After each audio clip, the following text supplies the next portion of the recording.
O ato de comer é muito mais do que só comer, ele é um ato político e de resistência.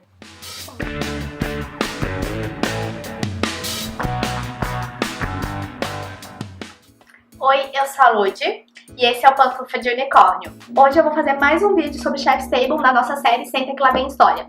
Eu acho que esse assunto de história e comida é tão rico e tem tanta coisa pra falar que eu acho que vale a pena mais um capítulo dessa série. Então, eu comecei, com o Gagan Anand e mostrando, contando aqui como eu acho que comida e história, elas se relacionam como atitudes políticas, e podem muito influenciar na vida das pessoas. Obviamente, Então, o segundo episódio que eu escolhi pra falar de comida e política, comida, política e história, essa conjunção, é um episódio da terceira temporada e é um episódio do Vladimir Mukin, que tem um restaurante chamado White Rabbit, que tem toda a concepção lá de coelho da Alice do País das Maravilhas, tem toda uma concepção lúdica. E o Vladimir, ele assumiu como chefe do restaurante em 2012, e também se tornou sócio, quando o dono desse White Rabbit, que era um restaurante italiano, queria redefinir ele e chamou o Vladimir, que começou a fazer essa redefinição do restaurante White Rabbit como um restaurante de culinária russa. Assim como o Gagan Anand, ele quis contemporaneizar a culinária russa. Então, pegar pratos tradicionais e dar aquele refresh, pra não falar contemporânea de novo. Tornar ela contemporânea. Ele quis fazer isso no restaurante. O White Rabbit, ele ficou ainda muito mais conhecido depois da Copa de 98. Depois da Copa de 2018 na Rússia. Eu acho que não teve um youtuber que não trabalhasse com viagem que não foi pra Rússia e não foi pra esse restaurante. Temos aí o Tavião em Coisas que Nunca Comi, na série da Tastemade, a Dani Nossi, o Paulo e o Mohamed. Todos os três foram fazer a sua... Isso é aqueles que eu vejo, deve ter tido mais. E aí, inclusive os vídeos da Dani Nossi sobre a Rússia são muito legais. Então fica aí a dica pra assistir toda a temporada deles. Eles passaram um mês lá. E foi muito legal a temporada deles lá, então vale assistir os vídeos. Voltando, não teve, acho que... todos os três foram nesse White Rabbit, que virou ali, o Open do restaurante russo. Em 2016 ele ficou na 16ª colocação dos 50 melhores restaurantes do mundo. É um restaurante caríssimo, que oferece menu degustação, e aí a história, esse episódio do Chef's Table conta a história do Vladimir Mukin, mas é um extremo, pra mim, são duas pessoas totalmente extremas, de história. O Gagan Anand, ele veio de uma família pobre, indiana, que uma vez, o Gagan disse que a mãe dele mandou uma carta pra ele, dizendo que eles não tinham, acho que eram 150 rupees pra pagar a conta de luz, e 150 rupees naquela época eram 4 dólares. Então, a mãe dele não tinha 4 dólares pra pagar a conta de luz. E aí, o Vladimir, na contraponto, ele vem de uma família de 5 gerações de cozinheiro. Pra mim, ele é o Claude Dragot da Rússia. Porque o Claude aqui, o Claude também é um chefe francês, que é conhecido aqui no Brasil, vem de uma família de tradição culinária, de culinaristas, de chefs. Então, acho que são dois opostos. O Vladimir, ele trabalha com culinária russa. Então, quando ele resolveu que ele queria fazer isso, ele foi pesquisar nos livros, que tinham culinária russa. Primeiro, ele falando da importância que o mel tem pra Rússia. A gente pode aqui, considerar o mel bobo, mas ele disse que pra ele, o que mais significa a culinária russa é o mel, é um bolo de mel. Porque os russos não utilizavam um açúcar. O açúcar chegou na Rússia, acho que no século XVIII. Até então, para ele, a base do doce, era o mel. E com a utilização do açúcar, essa utilização do mel, ela foi se perdendo conforme o tempo. Então, eu tô aqui falando do mel Rússia, da região que ele vivia. Não lembro numa região específica, porque a Rússia é enorme e tem vários povos dentro da Rússia. Então ali ele tá falando do mel, da concepção dele. Não sei dizer se para toda a Rússia o mel era tão importante assim, mas na região que ele morava, e depois ele foi para Moscou, então para aquelas regiões que ele estabeleceu relações, o mel era muito importante. E aí ele acha que, até as pessoas, quando vão pra lá de outros países, tendem a achar que a culinária russa é uma culinária mais de casa, rústica, não tão refinada e que as pessoas agora imitam mais a culinária de outros países do que a culinária russa. Isso tem um motivo. A Rússia, essa questão, né, da Rússia e da culinária, né, não só da culinária, né, mas o imitar a culinária de outros países e essa relação da Rússia com a comida tem muito da União Soviética. A União Soviética, né, só para contextualizar, foi um período, né, político que começou depois da Revolução Russa, isso depois de 1922 e terminou na década de 90. Então, sei lá, foram 70 anos? Foram quase 70 anos aí de uma política que às vezes mais repressiva, às vezes mais aberta, né, principalmente no final, que os governos começaram a dar uma abertura ali. Mas imagina, a Rússia passou por uma revolução ali russa, por 2 guerras mundiais, onde milhares de pessoas morreram, tiveram muito problema com fome, e aí até a gente chegar aí pra eles formarem a União Soviética. Então, a Rússia vinha de um regime czarista, né, que tinha lá o czar, que era o todo-poderoso, e as pessoas ali, na maioria camponeses. Então, a gente tem uma disparidade ali de como essas duas, né, realidades viam a culinária. E quando o Vladimir, ele resolve que ele quer o restaurante trazer a culinária tradicional russa antes da União Soviética, ele vai buscar nos livros. E o que tem nos livros? É a culinária tradicional de quem tinha condições de botar essa culinária nos livros. Então, de novo, aquela questão do tradicional, né? Então, ele tá ali trazendo uma culinária tradicional que é específica de um grupo, né? E de um grupo de um determinado período. Então, o que ele tinha né, de acesso para fazer pesquisa era um acesso de pessoas privilegiadas que tinham essa possibilidade de registrar esse conhecimento culinário, né? Então, só pra gente ter em mente também que agora o que ele traz, óbvio, ele foi em várias partes, ele, né, conta a história dele, foi em várias partes da Rússia, conversou com as pessoas, então pra quem tinha aquele conhecimento tradicional, ele fez uma pesquisa ampla, né? Ele também não foi só pros livros, ele conversou também com as pessoas. Mas só pra gente ter aí noção de que ele também ele tá fazendo um recorte, né? Então, porque pro Vladimir, né, ele fala que a União Soviética acho que foi o período mais pobre em relação à culinária russa. Porque assim, ó, em determinados períodos, a União Soviética ela chegou até 15 países dentro da União Soviética. Então imagina a Rússia. A Rússia hoje tem, em Moscou, que é a capital, eles têm mais de 15 milhões de habitantes. Isso só numa cidade. Imagina a Rússia inteira. Imagine mais 14 países fazendo, né, parte dessa grande nação. Então era...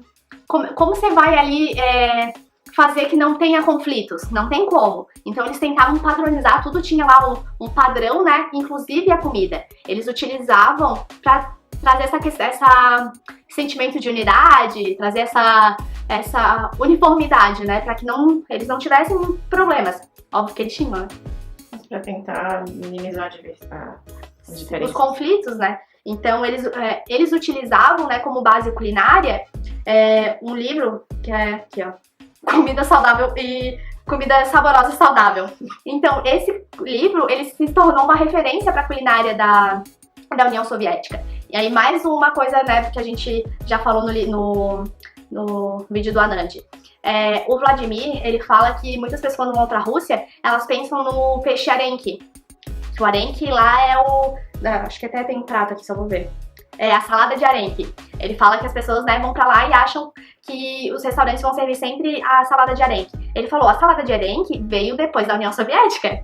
Então ele é um prato que representa bem a União Soviética. A União Soviética, né, além de tentar trazer essa padronização, né, esse livro, que era o norte deles, eles tinham padronização para tudo.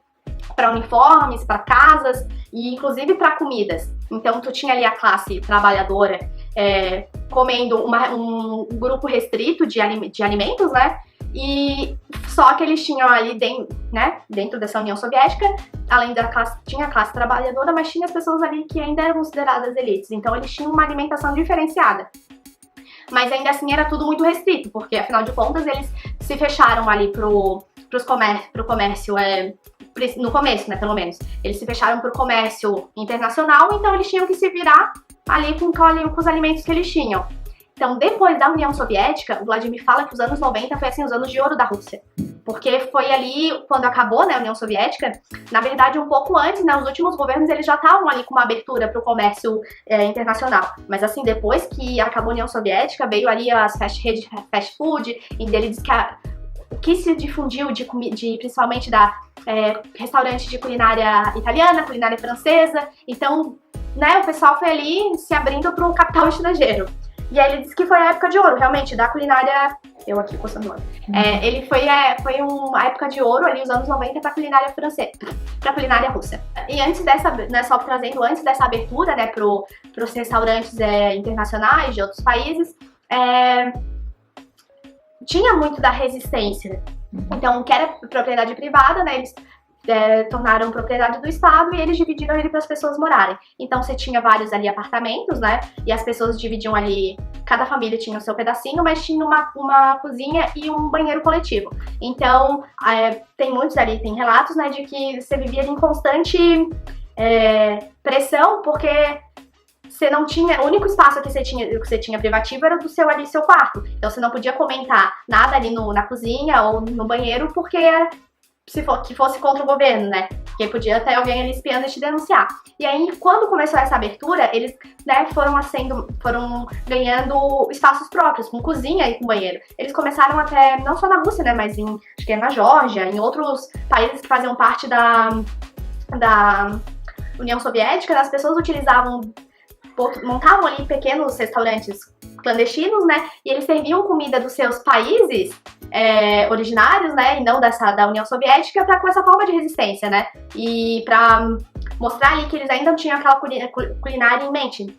Então era tudo meio que assim clandestino. Então eles montavam esses pequenos restaurantes, né? E compartilhavam com as pessoas.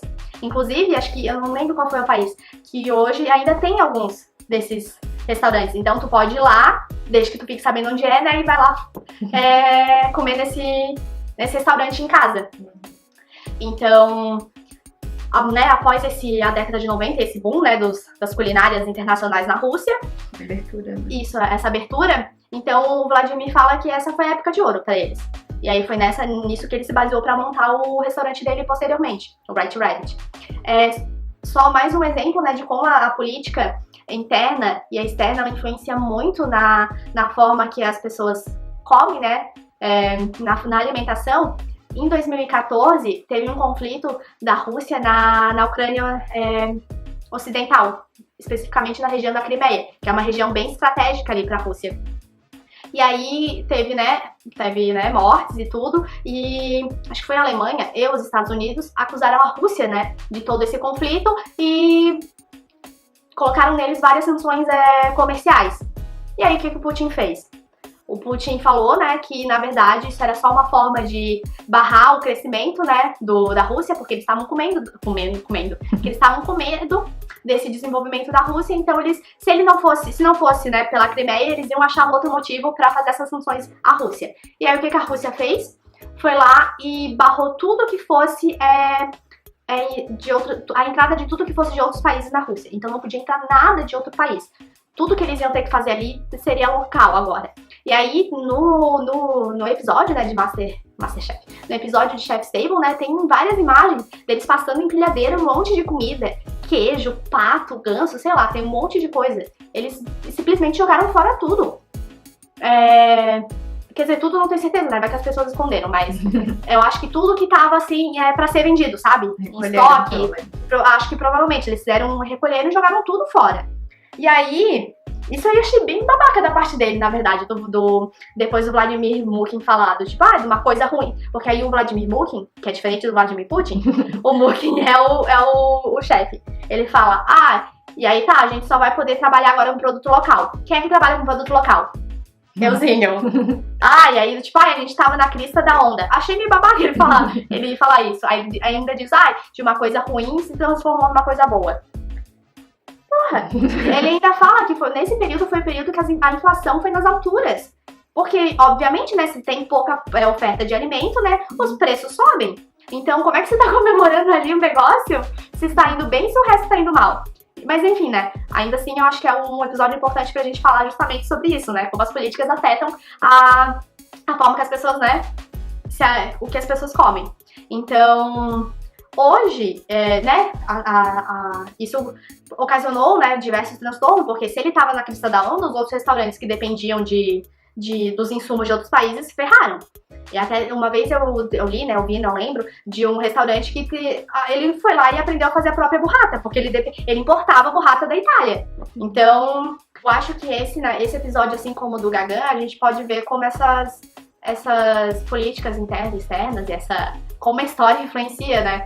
E vou de novo reforçar, faço aqui, né, a chat do Chef's Table. Chef's Table? Eu sou a chat do Chef's Table, então eu recomendo muito, assim, que as pessoas assistam, porque de certa forma, acho que até humaniza muito os chefes, porque tem chefe ali que eu já tinha visto em outros episódios de culinária, e aí mostra, teve um lá que ele teve um câncer, acho que na língua, na boca, ele tinha, sei lá, pouquíssimas chances de sobreviver, fez um tratamento que deu a possibilidade dele, ele conseguiu sobreviver, mas ele perdeu o paladar. Imagina um chefe, ele perdeu o paladar. Então eu acho que além de humanizar as pessoas, né, eu consigo ver, traz, né, todos esses bastidores, né, que muitas vezes a gente acha que é glamorizado e não é. Tem uns episódios ali que mostram, né, como é a diferença, né, de como são as mulheres para trabalhar, como elas têm que se provar muito mais para se fortalecer nessa profissão que é majoritariamente masculina. E de novo, eu bato na tecla. Eu trouxe só, né, falei só desses 2 episódios por enquanto, né, mas você pode ver nos outros episódios, né, como a política influencia nas tomadas. As tomadas de decisões políticas influenciam, né, na nossa comida, que o ato de comer é muito mais do que só comer, ele é um ato político e de resistência. Então, se você curtiu, né, mais um vídeo sobre comida, dá o joinha aqui e fica ligado pro próximo vídeo. Tchau! Um calorzinho.